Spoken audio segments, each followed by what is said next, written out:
masih di titik balik dan saat ini saya masih bersama Mas Adis Kadir dan saat ini saya juga berada di kediaman beliau dan kita akan masih melanjutkan perbincangan saya sebenarnya siapa Adis Kadir secara lebih dalam. Ya, Mas Adis, tadi kalau bicara tentang karir politik, ya, ini begitu cemerlang. Hingga sampai saat ini duduk sebagai anggota DPR di Surabaya dan insya Allah nanti akan maju untuk DPR RI. Kalau dari sisi kehidupan, awal kehidupan Mas Adis, bisa diceritakan nggak Mas Adis? Secemerlang karir politik seorang Adis Kadir atau tidak sih? Iya, memang segala sesuatu itu tidak serta-merta bisa kita langsung raih.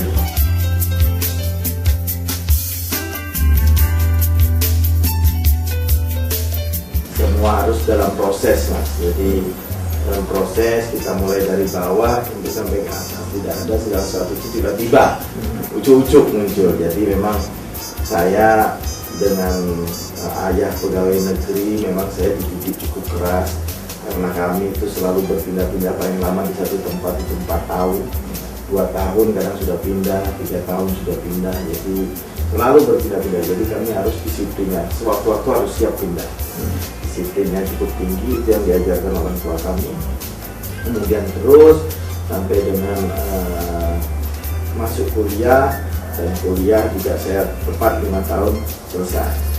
Setelah selesai tentunya pikiran kita pertama saya memang harus langsung bekerja. Kita masuk, diterimalah di salah satu perusahaan konstruksi developer PT Langit Nusantara. Masuk, kita bekerja di sana. Awal bekerja sebagai site engineer itu untuk menghitung kekuatan konstruksi dengan gaji awal 150.000. 150 Tahun berapa itu? Tahun 92. Tahun 1992, jadi sekitar 17 tahun.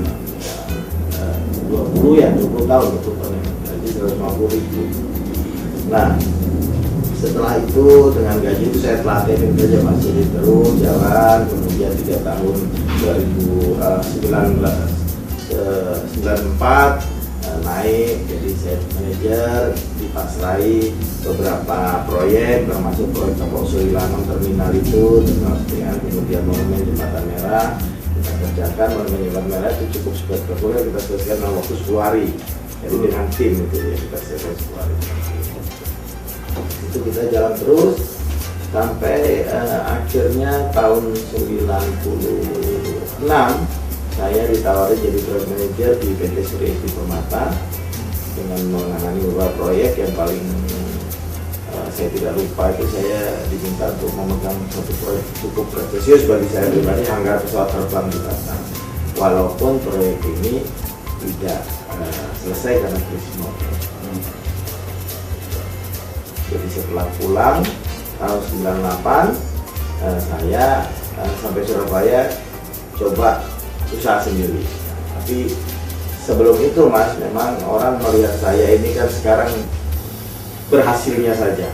Mereka tidak tahu masa-masa susah saya tahun 95, 96, 94, 95.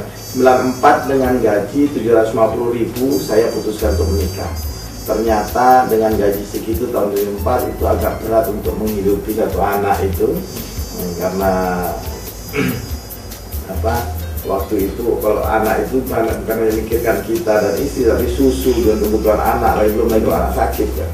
Jadi di tahun 94 itulah kami anak-anak lahir 95, 96 kita merasakan satu kehidupan yang saya rasa kehidupan yang paling sulit.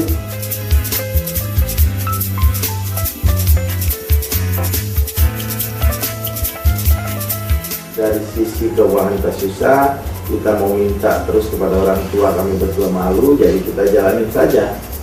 Sampai suatu waktu itu anak saya butuh susu, uang sudah habis, akhir bulan ini bulan akhir ya, ini akhirnya kita sampai sempat jual itu baju bekas itu, kita jual baju bekas laku 90.000. Ya lumayan untuk memperpanjang beberapa hari, jadi bisa berikan susu, sisanya depannya.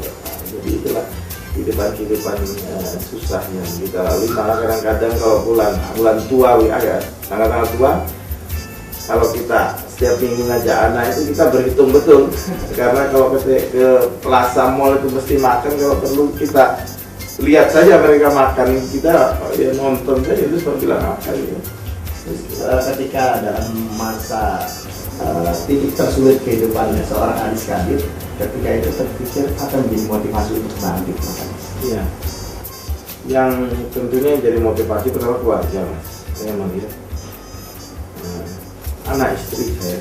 Kalau kita terus begini, kehidupan kita terus begitu, mau jadi apa? Masa depan anak kita. Jadi saya termotivasi. Saya harus berbuat sesuatu agar keluarga saya tidak susah.